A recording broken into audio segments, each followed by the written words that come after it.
My guest today is Dr. Ardeshir Mehran, a psychologist, trauma therapist, and behavioral researcher transforming mental health by challenging conventional views on depression.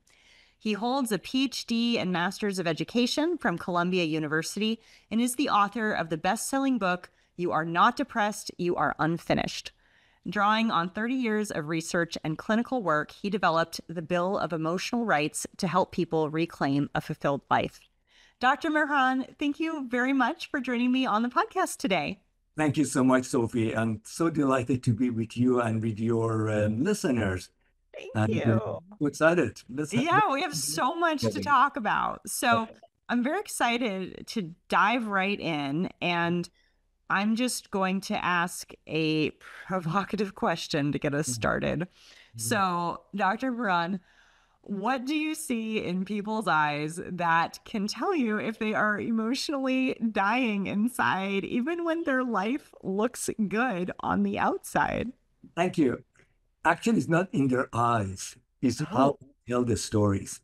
So one of the comments people, once they do realize I'm depressed, and I was depressed, but like I'm expert in depression, they say that I have an uncle who's very grumpy, so he's depressed, or I have a dear friend who's very bubbly and very chill. So they're not depressed because they're social. Exactly. So depression, you can be grumpy but not depressed. You can be very happy but not depressed.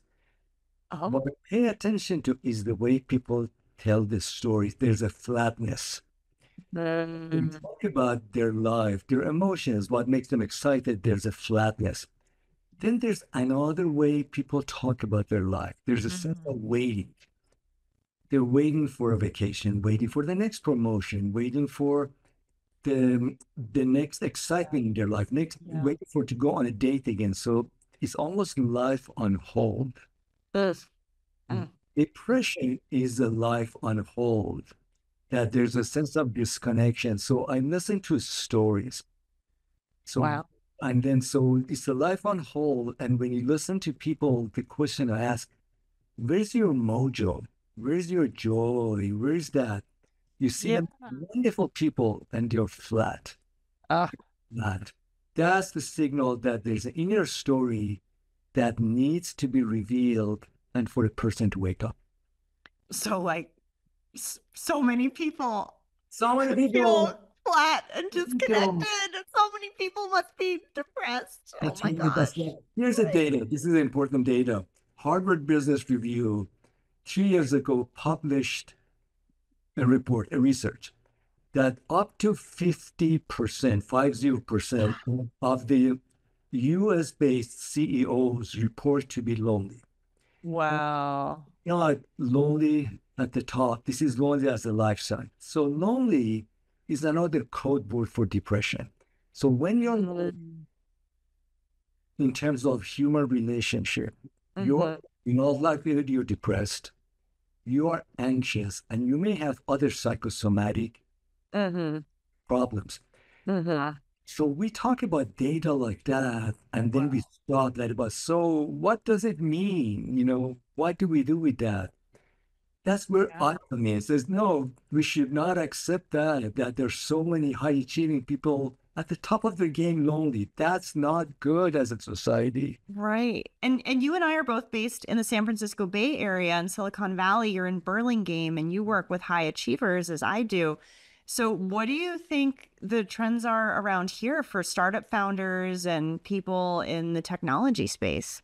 Several things. So I go to my gym and I do a spinning, and the gym, you know, and this spinning instructor knows every time I go, everybody, Ardeshir's here, he's a book author. So people stop by and after that see me. So several things going on. There's a high rate of physical ailments. For high achievers, so when we don't exercise, we're all in our minds typing. When we express things here, we express them in our bodies. So we see in men, they talk about their heart palpitation, breathing irregularities. They talk about lower back problem. We talk about gastrointestinal problem, that diarrhea. which that's where anxiety resides. And when I meet them face to face and they have the backpack or the purse, I get like a smart aleck and say, open your bag and show me what kind of medications you have in it. There's so many medications. Oh, You yeah. know, and so they go to doctors. So in fact, another data point, every day across the United States in primary care departments, every day, up to 1/3 of visits is based upon depression. Doctors know it. Oh. Doctors know it. These are the patients who keep going back asking for medication. That's how opiate crisis started. Mm. Functional illnesses that there's nothing wrong with them. They do MRI, they do tests, all nothing comes up, but Mhm. is pain. So that's a sign of depression and anxiety. The number one. Number two, people are searching for something better, for next job, next found, Mm. next. Yep. So it's Next almost milestone, next fundraising round, next exactly. So product milestone. it's Yeah. like there's the life on hold. And Oh. when you do that, you think I'm just going to plow through. What you don't Like realize, 6 more months, 6 more months, 6 more months. Then my life will start. Then I'll be a bazillionaire. Then I exactly, can live. and that's how they become flat. Then I can form relationships. Then I can have a personal life. So I'm not a dating expert, but Uh-huh. many of my clients, male clients, they ask me, so I'm lonely. How do I go find a woman who can tolerate me, want Oh. me? So what I share with them, do you want to date yourself? So the part is that they they learn basically to push through, to be very driven, and they are Yeah. dating like another check the box. I'm lonely, and I need a woman in my life. Yeah. That you have a hard time forming a relationship with yourself. And they say that women tell me, you don't relate to me. I don't understand you. You talk about, and when you go on date, you talk about projects, about milestones. Yeah. Yeah. Yeah. So where's your heart? Where's your soul? So to your earlier question, these are the stories that Ah. saying that, and so the depression, anxiety, we use them as if you're like a car muffler fell off or your flat tire. No, these are basically a system imbalance. Oh. So okay. So in your writings, you've said that depression, which we're talking about, is actually not a disorder. It's a signal. So what type of signal is this? What are we supposed to do about it? You got it. Thank you. So, in fact, there are a number of psychiatrists that they're coming out, they're saying that depression is adaptive response. So, what my work showed, and goes all the way to my clinical training working the New York Bellevue Psychiatric Hospital, when you listen to people like those men that I told you as clients that they're looking for a date, when you listen to them, they talk in a very rhythmic, structured pattern. Good. They tell a story. Many psychologists, practitioners, coaches, right away they go to diagnosis, treatment, medication. A better approach is listen to the client, to the person, see what the stories they tell, and ask them, tell me more, tell me more. What else do you see? So what the signal is that what my work revealed across men and women, across ethnicity, culture, there are basic human needs that Mm-hmm. require you to experience them in life. Uh, Cradle to grave. It's been there all through humanity. mm-hmm. The signal is that your emotional needs, I call them your bill of emotional rights, No. that those have been violated. They've been dismissed. You don't even know you have them. That these are the reason I use the word literally right, just like our constitution. You have Right. rights. These are your rights. Parents don't give them to you. Teachers, politicians, managers, these are your rights, the right to feel, the right to belong, the right to be treated with dignity. So Mhm. those are the signals that your rights are not activated. You're not in touch with them. So the journey of healing is getting back in terms of what your rights are, know them, own them, apply them. And when you do that, this is, Sophie, is so fascinating. You see literally depression shifts. And people call me the number of times that I'm not depressed. No, I'm pissed. I don't, Yeah, I that's don't know. good. Yeah, That's kind of that's like good. a movement forward because you feel That's something and you want to change something. Anger is good. Anger needs to be put back into the world. You've been in a dormant, taking it in so long. Use your anger as energy. Uh, Depression is a signal that you have work to do to claim yourself, uh. to be alive again, to own your story.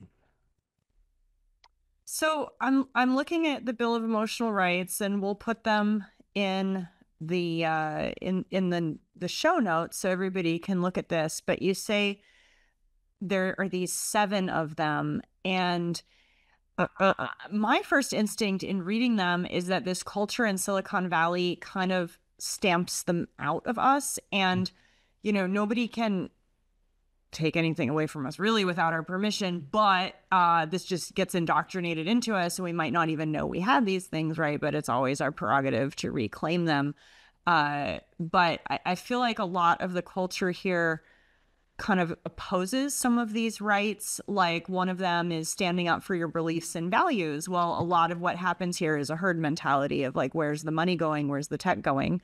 Another, we kind of glorify about going into your destiny, but there's also only a few types of destinies that are preferred around here, right?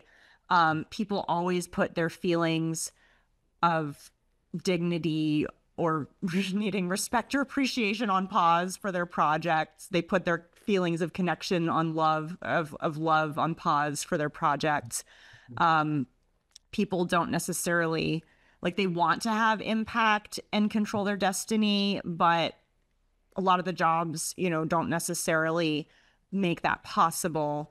Everybody's sitting and typing, so being physically active and energized is not a common cultural trait here. And then a feeling of completion, of healing.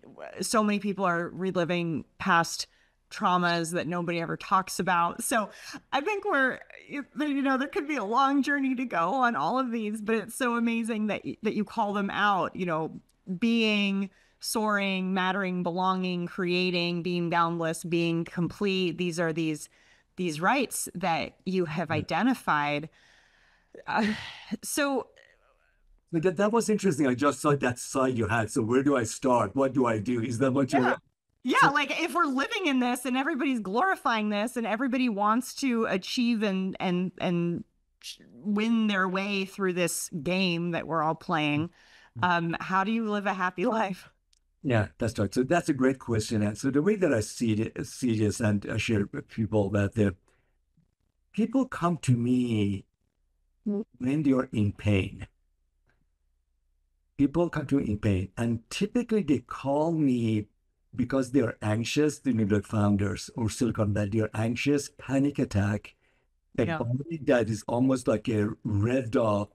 Literally, I use the analogy: you're driving, you're pushing the gas and you're pushing the brake. Mm-hmm. You hear a lot of noise, but the car is going over. So people they are anxious. They have a lot of physical pain. Their brain is at 2 o'clock in the morning. I'm getting up and say that, did I finish that PowerPoint? I need to practice my. Yeah. They don't get enough sleep, so they go take anxiety medication. Mm-hmm. Or they come to me saying that ADHD is taking the best of me. My brain is always racing. So they come with pain. Depression, when I talk about emotional rights, what they talk about, I'm lonely. I'm in a relationship. We don't know each other, or we just have kids, which is in my books. I'm not even present for them because I'm always thinking about the board meeting, founders in the meeting, so on. Mm-hmm. The way to think about the journey of getting better in our life, you start wherever things are. It's almost like like paramedics that the very first thing I do help people reduce anxiety. So in terms of emotional wellness, depression, anxiety, and ADHD, they go hand in hand. They feed off of each other. You talked about the comorbidity of these. That's right. And they feel differently in the body, they cause differently. But the sequence is the very first thing is anxiety. Anxiety is the main culprit. Right come after that is ADHD. Anxiety is the being dysregulated and the sense of a body that is looking for stability, control, predictability. You just feel there are things happening, you don't have control. ADHD, which is the I mean, I live with ADHD all my life. Is like you have a gifted brain. You can multitask. Things differently. But really, what's going on is a developmental phase that never completely finished. Is basically emotional attachment that never completely finished. Wow. Looking for connection. So, and I share when people come with ADHD, some of them, they're like in late 30, early 40s. Since teenagers, they've been on medications. And they want to come off of it. There are teenagers who already say that they're on medication. And what I do is helping them to sense of emotional connection. So brain calms down, you can come off of medication. The third one is depression. Depression is about where are you going in your life, the meaning of life. Yeah. So my very first focus is that helping them stabilize, so enjoy themselves more. They enjoy their bodies. They're not rush. I call them, you're like a thoroughbred horse that all you know is to run fast. Yeah. But you want to slow down so you can just even have perspective. You can digest, you can have preferences, and then, become calmer, then decide what we want to do next in terms of emotional rights. Okay, but just to play the part of somebody who might be in that mindset. Yeah. If the biggest race of human history is happening, isn't it foolish to slow down? And if you were to take medication that would change your brain chemistry, what if you lose your ability to be a genius because your senses are dulled? So you probably get those objections. So actually, we tell them that you're doing well, but actually you're not. Oh. When you're in the state of anxiety and ADHD, there are cognitive deficiency we have, you don't even know it. So we have that. Like people use Elon Musk, but I'm saying just look at Musk. He delivers work in certain predictable ways. He destroys systems, people, processes, but very focused.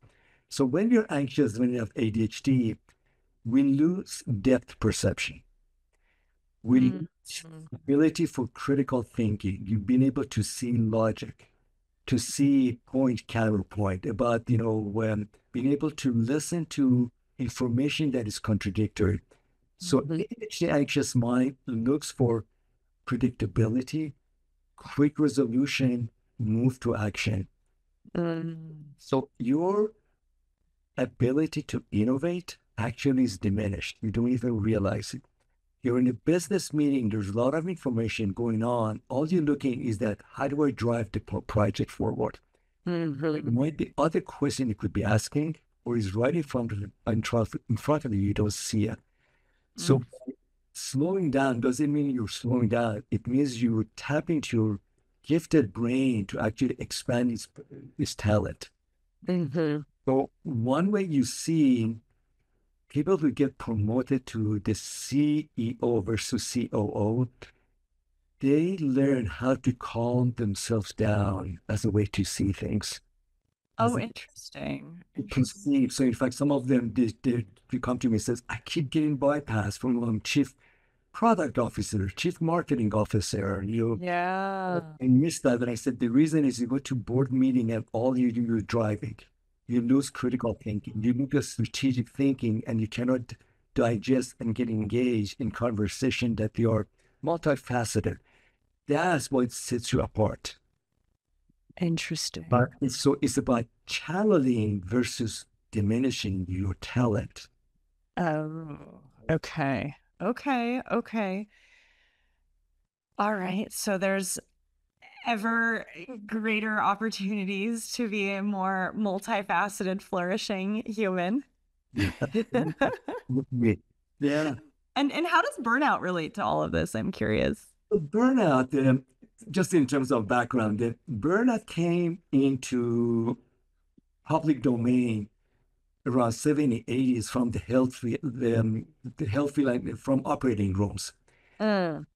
Patients going and gurneying after patients and surgeons, clinical staff, they felt burnout because they had to do critical work with no room for errors, significant risk if you make a mistake. Burnout came from that point when your capacity to be thoughtful, get work done, and capacity, your throughput of the business, they didn't match. Mm. Then it took off and became a popular culture in our Silicon Valley, Mm-hmm. Islam types of a culture. And normally what people say about this is, oh, by the time you know you're burned out, it's too late. It's And over. There's no redemption. that's right. That's right. So here's the way to think about it. So I run marathon. Uh-huh. And in the like 12 months leading to marathon, I start to eat differently. My food, my the hydration, like in terms of my body fat and so on. So by the time I run to marathon, I have a steady flow. I can perform for that, 5.5 hours in a very stable process. Burnout is signal. It means the person has reached its capacity of performance. Mm. On research, in fact, in tomorrow, for anybody, tomorrow, which will be 6th of June on LinkedIn, I will have a post that the people who show burnout, they have between 50 to 70% rate of depression, between 40 to 60% rate of anxiety, and between 30 to 50% rate of ADHD. So it means that your emotional capabilities about emotional health Mhm. is already compromised. So when work, a lot of demand that work's coming, projects, deadline, meetings, you already tapped.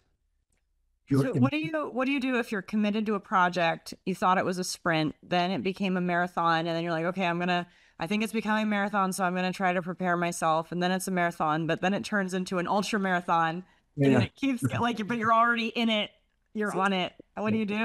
so this is what we do. So I've been called by several VCs to say that we need a burnout program. And I talked with the Mm. end of the VC, I said that it's not a burnout. It's about how do you manage anxiety. Oh, Manage okay. anxiety, and we think that, and there's a bringing to science of neurology. We think anxiety happens in our head, a busy, Uh-huh. like Where does it actually happen? Your gut? Your body. spirit? Anxiety happens in the body. It's not in the monkey brain. The monkey brain, a very busy mind, Yep. brain cannot calm itself down. So no matter how many apps you get, how many breathing techniques you do, it's not in your brain. Mhm. Anxiety happens at the belly and heart and lungs, all the way reaching to. This is why like exercise, meditation are just so important. So here's a key part we know from recent neurology: brain follows the body. Uh, Body follows the brain. So a lot of but people. Dr. Moran, I want to believe that my brain is in control of my life. So your brain, this is important. Your brain looks to your body and your body way of operating. If your brain is out of whack, if your body, Lagging indicator. It's just getting the data. yeah, exactly. Then your brain start to go to monkey, it start to loop. You start to think more. I need more to-do list. I need more app. I need to go and watch more YouTube. So the way of getting, so with those founders saying that your team doesn't know how to manage, how to read and manage anxiety. It's the bottom up approach versus top down. Number one. Number two, when a person is anxious, regardless of level on a team, anxiety spreads. The whole team gets anxious. And then when the team gets anxious, they spend a lot of time talking about minutia. They don't want to make decision. They do go to fight or flight, who's to blame versus trying to solve things. So part of that, they're triggered to understand when anxiety exists, call it out.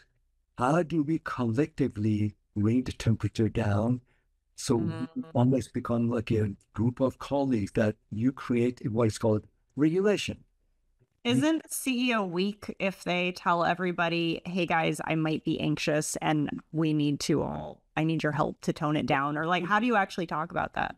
so wonderful. The way that you mentioned the CEO's week, a good CEOs do that actually. So let me give you an example. That's what Okay. happened in sports team. Oh, okay. Well, they're respected. They're financially successful. Happens in Navy SEALs, like we see what happens on the field, like a sports team when they go in the locker room, Steph Curry, or so on. People talk about their anxieties, but Okay. business, playing offense, I don't know what to do. I know I'm messing up, but I need help. Can you watch me? Can you back me up? If you see I'm struggling with the ball, come stay next to me. I can pass it on. So by CEOs say that. Even the leaders it's okay for the leaders to say that. Exactly. So some of my work with leaders that how do you recognize you're anxious? Yeah. What people do, they start to smile and play very pleasant, tough, boisterous, or like, or if you're a woman just trying to be very pleasing most of the time. Mhm. Call it and says, guys, I'm anxious. I'm picking up something. Maybe it's me. Maybe it's the data. Maybe it's the project deadline. What are you guys seeing? What are you picking up? As making a team experience. So we have a team performance. We have a team KPI.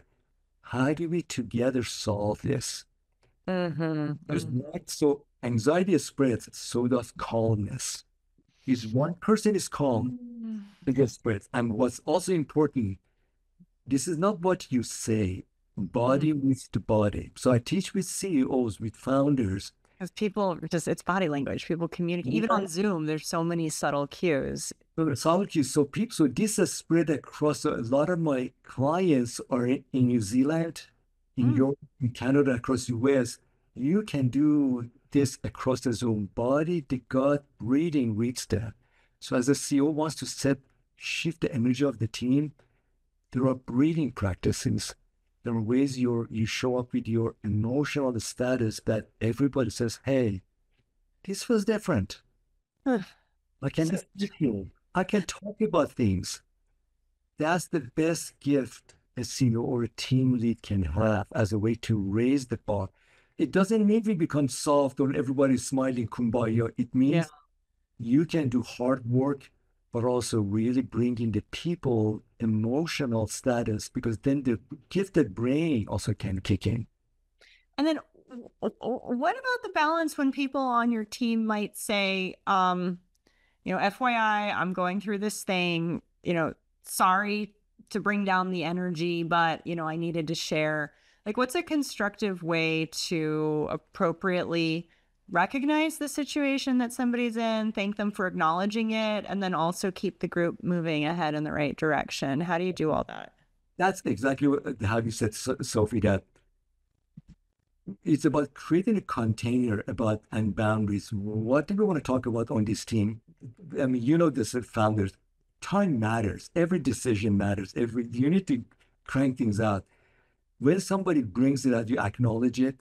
You Mm-hmm. and says, "Can we follow about this later?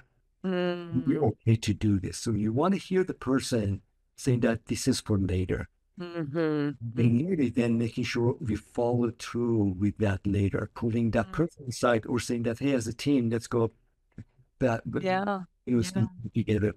And then what if it's a team where the team is experiencing external stakeholders, whether they're investors or customers that are highly anxious due to this volatile world we all live in, right? And so they're continually bringing their anxieties to the team, and then the team has to perform with kindness, courtesy, compassion in this type of ongoing volatility. That's a great question. What what I'm not recommending the team members becoming passive, Mm. using your voice. There's a way, like years ago, there was a movie Karate Kid. Oh, That yeah.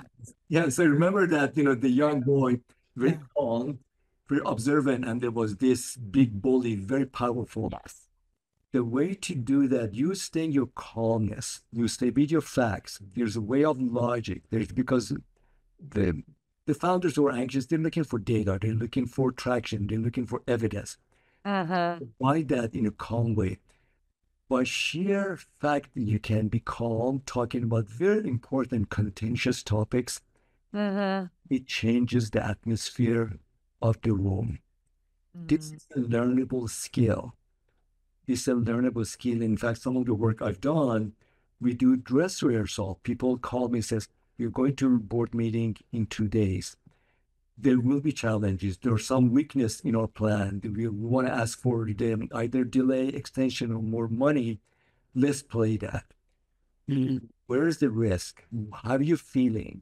How do you depersonalize it, make it factual?" And so there's a way to do that so you don't get hooked. Things spiral down. Yeah. So these are all learnable skills. That was one of the things I missed when we went into COVID. There were many things, but one of them was, I think we evolved to live in groups, and heart rate, pheromones. I mean, I have kids that are not little kids anymore, but when they were little, so much communication happened through hugs, heart rate, breathing, smells, all of those things, right? And even shaking somebody's hand communicates so much.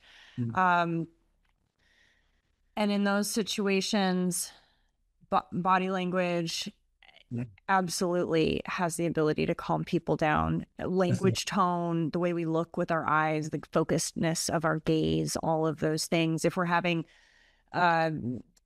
Zoom meetings where we're looking at each other's faces straight on versus a walking meeting where we're going to walk and talk and be outside and get fresh air. So all of these modalities are different tools to help improve the flow of the communication. Exactly. And what you mentioned, what we miss, being together and the power of touch. Because what we learn, so some of the work I do, they're very vulnerable work, especially when people have very anxious or they have history of trauma.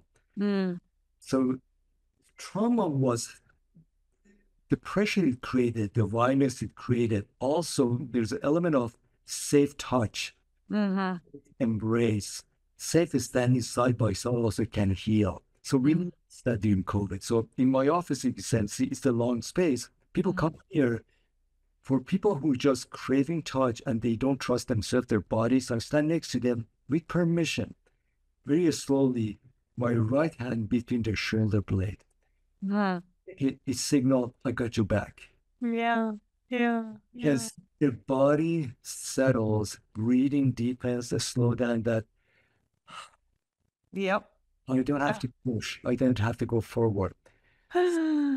Once a German psychologist taught me and this other person how to properly hug, and it was a revelation because it can be just a genuine thing of kindness that actually relaxes the person receiving it because they feel safe, and that's an amazing gift. And there's so many reasons and situations where people just don't touch each other anymore for various reasons. And then we're like missing out on a huge part of what it means to be human.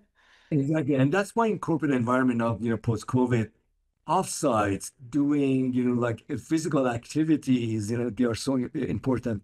Something Sophie mentioned, there's a difference between men and women in how they handle, process, and experience emotions. We don't talk about it enough, but men and women. How do we do it? And then how does it also, obviously it affects our relationships and personal life, but it probably also affects the way we work together, right? Exactly. So men who come to me versus women who come to me, they speak in a very predictable, so I know what to listen to. So with women is inside out, with men is outside in.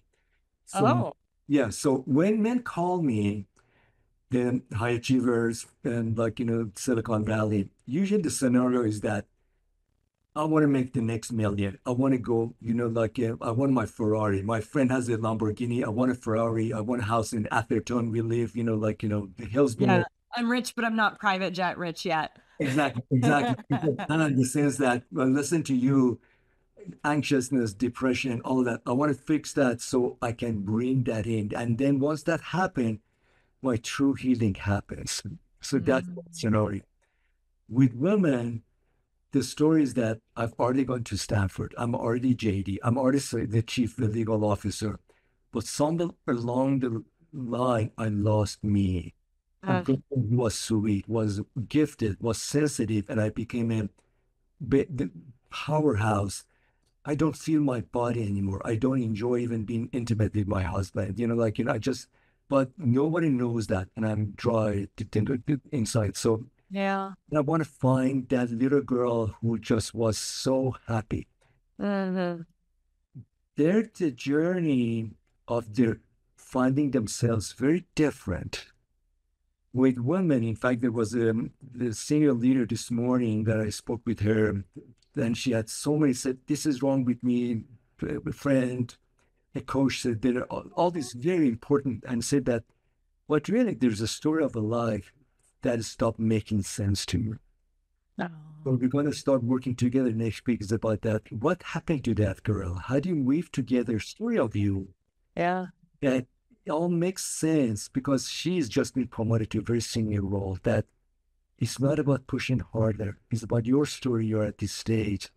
Their key point was setting boundaries instead of for others, always for others. When you say yes, when you say no, and when you say maybe, that's the key sign of health. With men, is about how do you find joy in what you already have and you accomplish so much?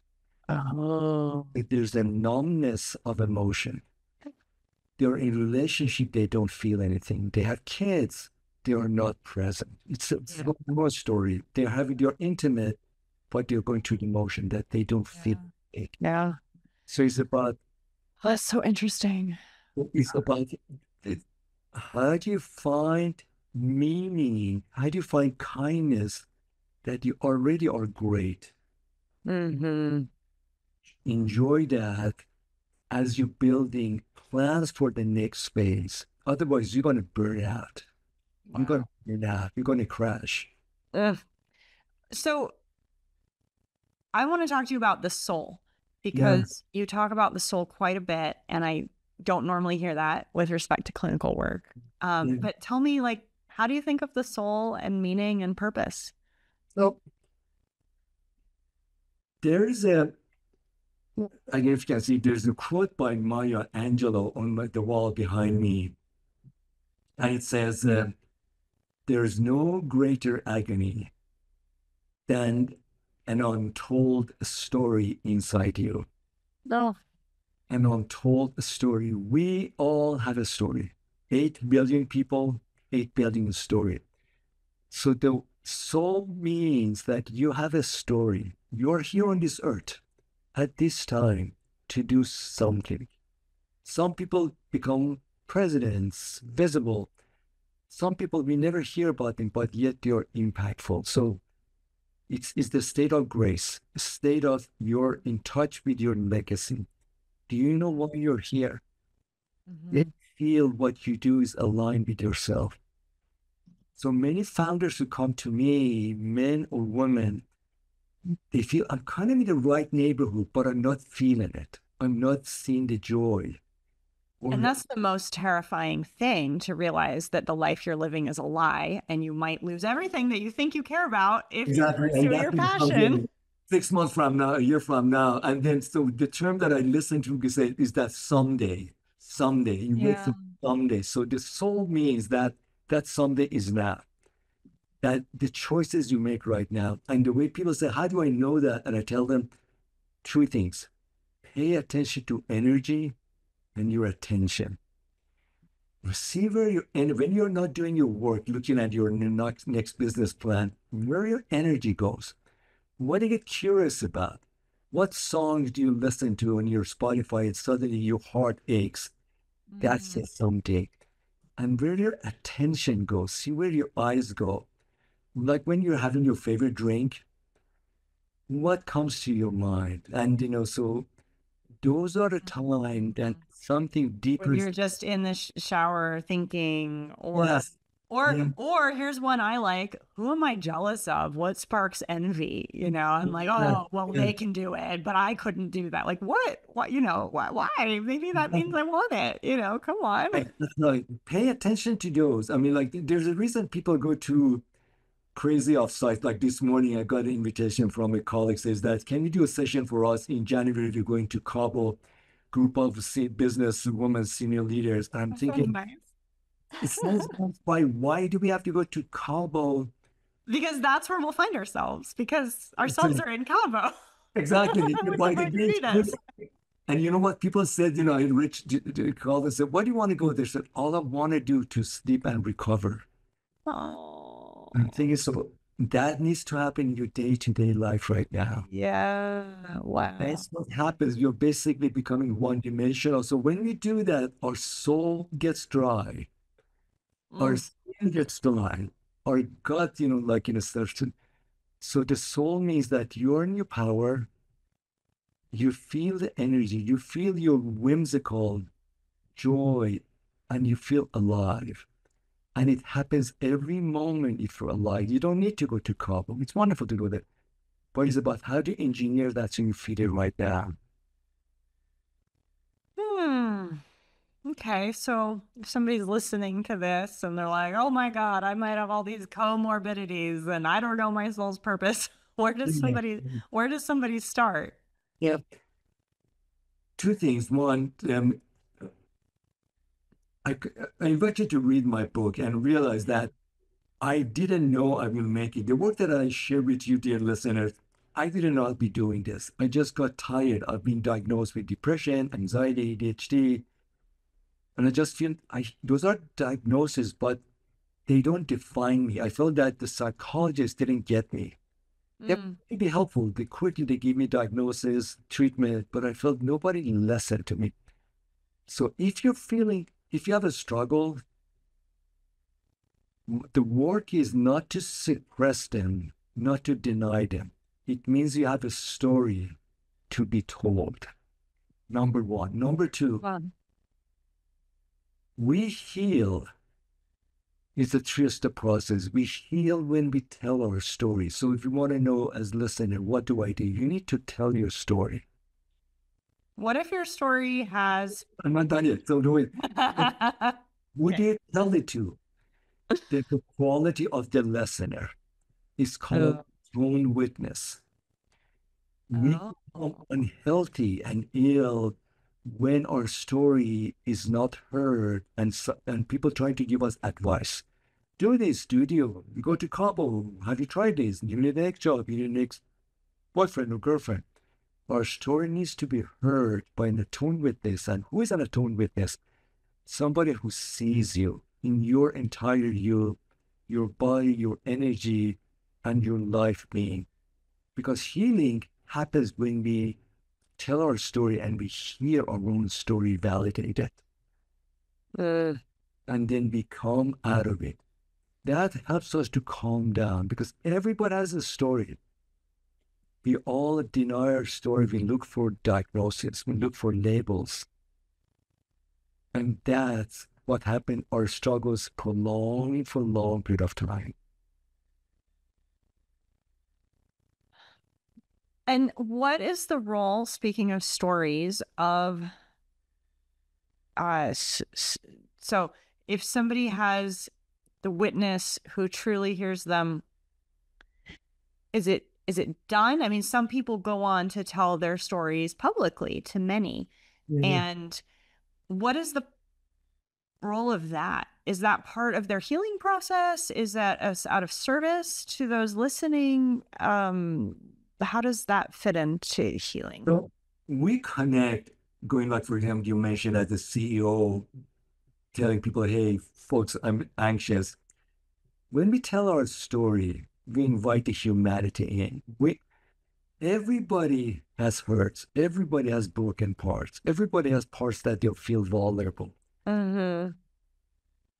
We can be amazing, awesome, powerful, and vulnerable and broken. It's not either or. So when people read my story and they see I came from dark places, contemplated suicide, but I run crazy marathons. I do powerful things. And then says, how did you do that? Can you help me do that? So I said that everybody can do that. We think by sharing our story, knowing our vulnerability, we are admitting weakness. In fact, also what we know, people who do more in life, they live fuller lives. They enjoy their body, their spirit, their mind. They are more vulnerable. They tell their stories versus suck it in, deny it, and plow through. You will pay a price doing that. By telling your story, you just admitting that you're a human being, like everybody else who's been here. And you're vulnerable, and you're not wrong, you're not broken, and you're not weak. You're trying to figure it out. Like Glenn Doyle, that has a beautiful statement in the book Untamed, saying that if you're miserable, if you cannot sleep, and you're anxious, there's nothing wrong with you. You're having a life. That's what it is. Knowing you hurt actually helps you heal. That was a beautiful, sigh, Sophie. You're giving me a lot to think about. Maybe we'll talk after. Not on the recording. No, it's really wonderful to think about, and your words are very insightful. And I think in this conversation on this podcast, we've covered so many just typical ways of life that people tolerate because they think that's part of a high achiever culture. I can live later when I've exited, but right now I have to go as hard as I can. But the reframing you shared, that when we're anxious, depressed, ADHD, burnout, we're actually not operating at our peak potential. So even assuming, for the sake of argument, that we are, optimizing for growth, fine, but okay, like even at that pragmatic of a level, let's think about our psychologies. And if we're building a strong foundation of the company, and then shouldn't we as CEOs and founders be building a strong foundation in ourselves so that we can carry on this important work? Exactly. Like the analogy I use with so are you familiar with the Young Presidents Organization? Yes. YPO. That's a very prestigious organization. Yep. Years ago, they invited me to go to New York City and give a presentation, and they found me through LinkedIn.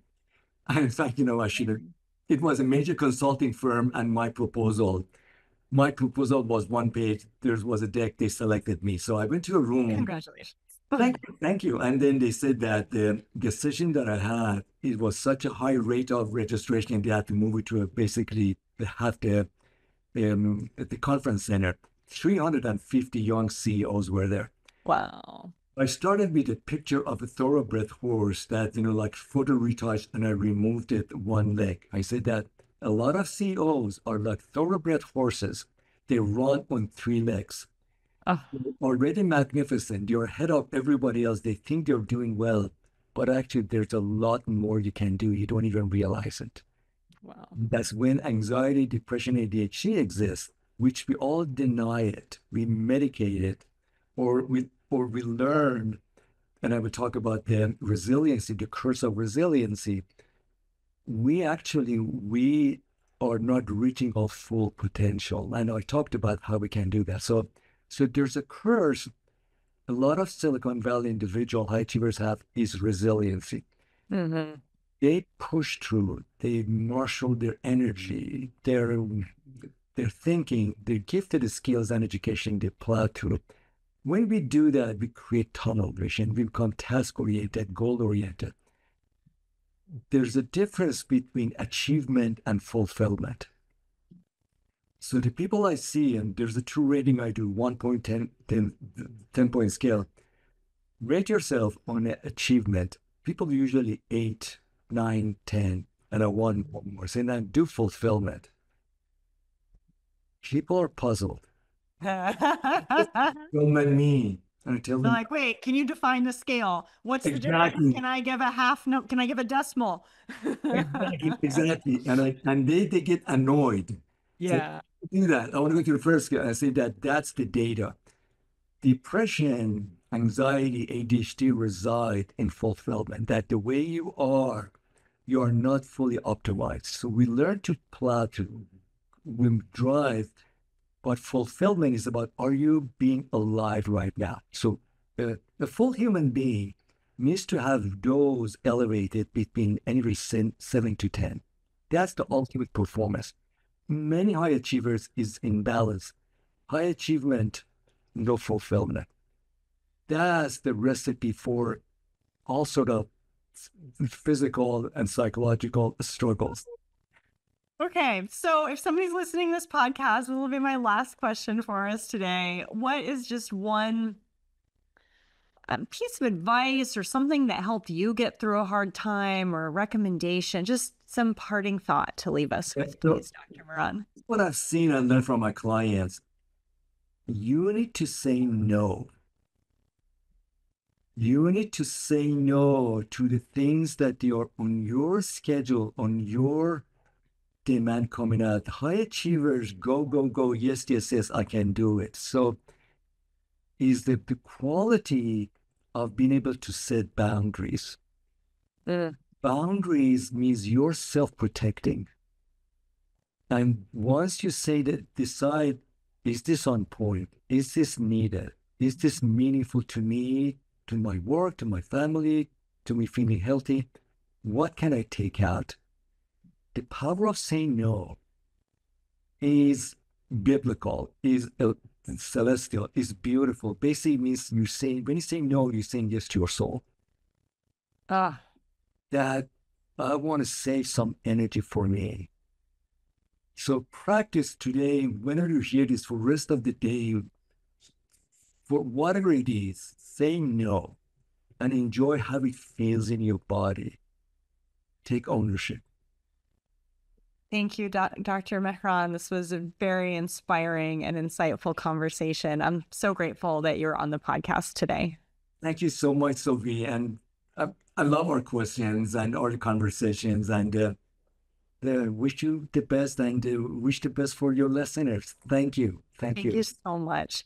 And to all of our listeners, please do check out the show notes where you can find links to Dr. Mehran's studio, his website, the Emotional Bill of Rights, and his book, which you can get on Amazon. So do check that out, and please share this episode with a friend or founder who might benefit from this conversation. Thank you for listening.